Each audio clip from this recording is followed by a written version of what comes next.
Welcome back, everybody. Thanks for joining me again. Here's where we're at. It's been a couple weeks. We've been off of this project. We've been waiting on some parts, and we finally got some of them. So today we're going to be putting this main power wire harness in. We're going to be replacing some of this mess. As you can see, it's pretty tore up. So I took part of that harness out of this tractor already, and I took it down to try to have it fixed, and they said, yeah, it's just too far gone. But they sold me a brand new one, so I'm pretty excited. So we're gonna go ahead and get the rest of this ripped out of here and get this mess all cleaned up. That main harness runs underneath the dash there, and then runs all the way along underneath here, all the way up on the back of the cab on top of the rear end housing here. So I didn't want to go ahead and put the transmission in until I got this harness and got that installed. So that's what we're gonna work on. So hopefully you can see that harness ends all the way back up in here. So this is the rearmost connector of that harness, and we're going to work our way forward. And then there's a whole cluster of wires that run out the back on the left side of the tractor. So we're going to work from the back to the front on this deal, and we'll start getting this stuff apart and out of here. Hopefully you guys can see how nasty inside of that connector is. So the black side here is the side connected to our main harness. So we're gonna go ahead and pull him out, start working our way forward. And you see here's a random wire, goes nowhere, that led back here out of this harness. So we gotta figure out where that's supposed to go. The trouble with working on stuff this old is a lot of times you're undoing the last 30 years of in-field repairs, trying to take it back to as close to the way it came out of the factory as possible, and that's what we're doing here. When I get it out, I'll show you the condition that it's in, the back half of this harness. Obviously the front half is pretty tore up as well, but I'll show you both halves when we get done here. This is the bottom of the rear diff housing, and I just had to laugh. There was a bunch of oil pooled up right here when I split this, and I haven't cleaned this half up yet. And I know it's dark under here, but hopefully you guys can see all those metal chunks and flakes out of the transmission. So when I drained this rear final drive over here, this drop case, planetary, this is your outer planetary ring, and then this is the axle tube that goes out. And when I drained this, the amount of metal I got out of this was impressive. So when we get done putting it all back together, my next step is to actually pull this axle apart and make sure nothing's tore up in here. But I'm kind of thinking that that's just the lowest point in the rear end housing, and it pooled up there. Judging by how much metal was in the bottom of that other transmission when we got to turn that apart, I think that is probably where it all came from. But I just think that's kind of funny that no matter how clean you think it is, you're always going to find metal chunks like that. So we just got to be really conscious of that and get that cleaned up. The other thing we're going to do today is get this gasket surface cleaned up so we can put the transmission back in here. Show you the condition of everything here. You can kind of see why we're doing this. I got you into the cab with me, if that wasn't obvious, but stuff like this. Butt connector, just a straight up jumper wire. All these random splices and connectors. Here's all of our grounds where they come together.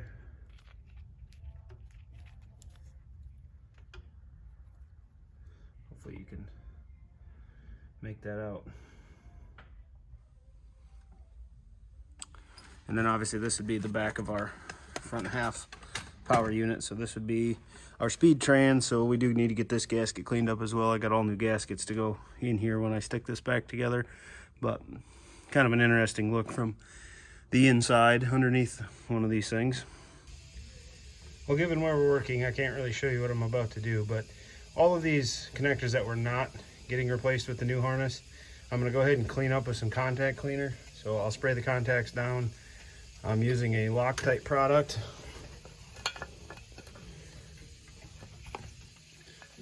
SF7629 non-flammable contact cleaner. So I'll clean this up. There's not too many that won't get replaced here, but on the ones that do, I like to make sure that we go through and clean these up. There's some corrosion on all these, so I just want to make sure that we're not welcoming any future electrical problems here. So we're gonna clean this one up. I'll plug it in, and then I won't make you sit through me doing all of these, but we'll go ahead and get this one done and work our way forward. All right, so as we work our way forward here, now we're into the column underneath your feet. You can see that we've got a different Sentry module in it. This is the new one that Ag Express sells. The Sentry box was out of this tractor when we got it, which would make sense. But as you can hopefully see here, there's been a lot of custom wire repairs here running to harnesses that aren't connected to anything like this one, and obviously aren't original. So we're gonna have to sort through here kind of carefully and figure out what goes where and what belongs and what doesn't. And eventually this harness runs all the way up and all the way up underneath all the dash components there. So all the light switches and the key switch and all that happy stuff, the data center, everything up top there is connected to one harness. So I'm not really sure why they did it that way, but that's how they did her, so that's what we're doing.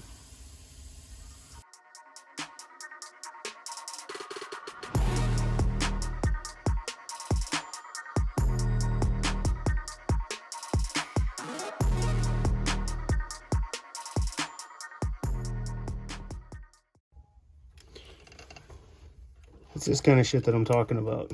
Somebody stubbed a relay in here. They used the world's cheapest connectors, all red wires. This one's clearly a ground. Like, if you're gonna do stuff like this, just don't be a dick. Because now somebody like me's got to come through here and fix this the right way.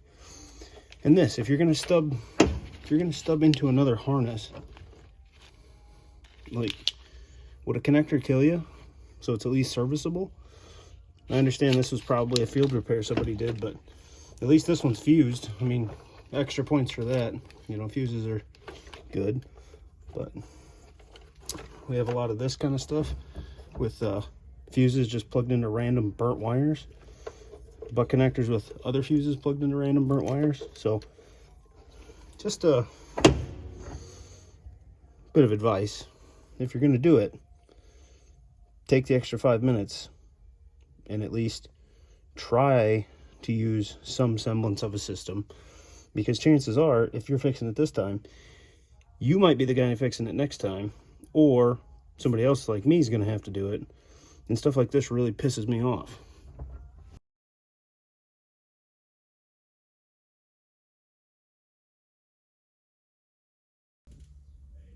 All right, so progress so far. Hopefully you can see we've got the fuse boxes unmounted, and we got all the wires unhooked from the ballast.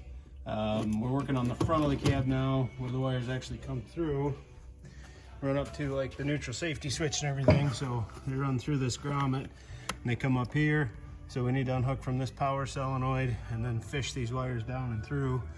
And then that grommet's pretty hard. Hopefully that'll come out of there in one piece. But otherwise, then we'll start working on getting the new harness up that far at least, and then we'll continue on our way up. That way we can unhook something and hook it right back up. Okay, so quick update. I've got everything out of the dash and unhooked except for this bus bar, which I'm going to do now where I can get at it, and then I should be ready to dump the rest of the harness out and string my new one up in here. Alright, so this is how far we are now. We've got our rear half harness in there, and we just flipped the rest of the new harness up here for now until we get the old one out of the way. So hopefully you can see there, that's all that's left. So pretty much took everything we could out of there. We'll clean that up good, and then yeah, that's all that's left. Pretty empty back there. So I will say that harness is a real pain in the neck to get out of there. So, and there's not really enough room in here for you and me, so sorry I couldn't show you what we were doing. At least I got my helper today.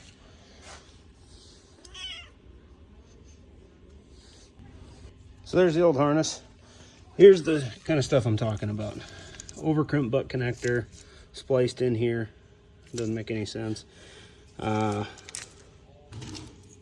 More repairs, all the same colors. This is where they stubbed relays and fuses in, because I'm assuming somewhere in this harness the wire's burnt off, like this one. You see how burnt that one is.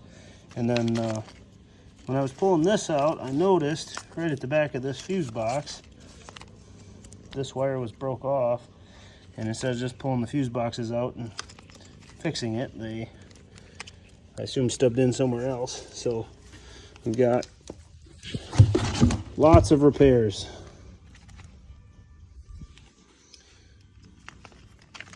Really common on these tractors, inside these fuse panels, hopefully you can see it there, there's a bus bar that shares power across multiple terminals, and that bus bar will rot out. So you'll end up with one fuse that's completely dead. And you can see here, I think that might be what happened, because I didn't pull any fuses out of this. This is just how it came in. So it did run and drive when it came in, so that's kind of impressive. But hopefully everything's going to work like it should now when we get done with this. I think we're fixing a lot of bad here by swapping this out. So I'm really grateful that companies like Porch Electric remake these harnesses, because to go through and fix all of this, I can't imagine what kind of time it would take. And if you look here, you can see she's dated 1984, so she is the original. Nobody's had this one out before, so I'm not going to throw it away. I'll hang on to it just in case we ever need something off of it or a reference. But the new harness looks fantastic, so I'm pretty excited about this. I wish they made it a little easier to get in and out of there though, because as you can see, there's not a ton of room in this cab for doing this kind of stuff. And this whole console piece, that could have been thought out a little better to where how you're gonna get behind there and unplug and hook stuff up. So these days they would have a console harness and then a power distribution harness and then probably a transmission harness. But I'll show you once we get the transmission back in how tight it is under here. You can kind of see there with the rear end housing that there's maybe only 4 inches between the bottom of the cab and this. And if you know anything about red tractors, you'll know that they really didn't figure that out until they got to the newer Magnum series. So all of your box cars, all of your MXs, the cab lays right on top of the transmission, and it makes all those hydraulic lines and electricals work like this a total pain in the ass. All right, so we got our harnesses at least routed here. We got our fuse box just sitting in there. We still got to hook up our solenoid. Got to hook up our solenoid on the front, but everything, all the connectors are right. Everything has a home, it looks like, so we're good to go. There's 2 bolts that go here to hold the column in. I got to put those in yet, and then I can put the data center back in and the gauge cluster in, and at least this upper part of the harness will be done, and then I'm back to working in that hole. All right, we're at a good stopping point for today. We got everything in the dash hooked up, I think, correctly. Reviewed the wiring diagrams. We do still got to hook up our solenoid and mount our fuse box there. We've got this kind of routed. I need to work on it a little bit. Some stuff's a little tighter than I would like, and I got some extra at the back, so I'm going to see about rerouting some of the harness in the back here. I put it in the way it came out, but I don't know that that was quite right because it's been messed with all over the place. So I'm going to play with that and try to get that a little better so some things reach. I got that stuff all in. Like I said, I've got the dash all connected, everything in here, so light switches, horn, ether button, a gauge cluster, data center, everything's hooked up here, so everything should work if we put power to it now. The one thing I do got to put in is this junction block, which I cleaned up, which I'll hook everything up, and then I'll install this bolts in the back of the dash here on these studs. So I'll get this installed yet, but that should kind of wrap it up for today. So the next thing, I got hooked that solenoid up, but I got the wires through. I need a new grommet. That one is falling apart where it comes through the firewall, so I'll get that. Got an air filter restriction switch now finally, so that's good. And then I do have to switch some connectors on some wires down here around the back. It'll probably be easier to show you. So somebody stubbed all these wires in for the 7-pin trailer light plug, which is fine, but they're the wrong connectors. So I'm gonna switch these 3 for the right ones. And then this was stubbed into the harness all the way up to the solenoid connections up there. So I need to get these, probably run some loom on these because somebody just ran them like this. But I'll get some loom or something on there to clean that up and get those connectors switched, and then I can hook that back up. And then from there, I'm ready to install the transmission back on the housing. I got to still clean those couple gaskets up we talked about earlier. I ended up having to fix some of the harnesses that I'm going to reuse. So like this harness, you can see that green shrink wrap in there. So I just did a solder connection. The wire wasn't broke, but the coating was all split off of it. So I got to get him fixed. This is a power jumper wire, runs between the solenoid and the starter junction block up inside the cowl there. So clean him up and get him reinstalled. And then I did fix a couple other wires, and then I got to sort out what's going on with this harness. So obviously this harness looks fairly late model, so I need to get figured out what's going on there. I had to cut these wires when I took the old harness out, so I'll figure out what needs power from what there, and we should be able to stub those in a nicer way than that. At least they're fused, so that's kind of a good sign. Be somebody was trying not to burn all the wires off, so that's a good sign. I got this connector cleaned up. This one provides all the power to the cab top for the AC system, so that one's kind of an important one. So I got him cleaned up, and kind of got everything in a good ending point for today. So we'll get this all buttoned up, and that should wrap it up for this time. So I thank you for your time again, and hopefully next time we'll be mounting the transmission on the rear end housing. And then I got a few things to finish, but once I get that mounted and I get the two halves of the tractor back together, so once I get this space filled, then I can start, putting remote valves on and putting the pump drive back on, doing all the time-consuming stuff, hooking up all the spaghetti of hoses and hard lines under here so that I can get everything back together and hopefully get this thing out of here. Thanks again.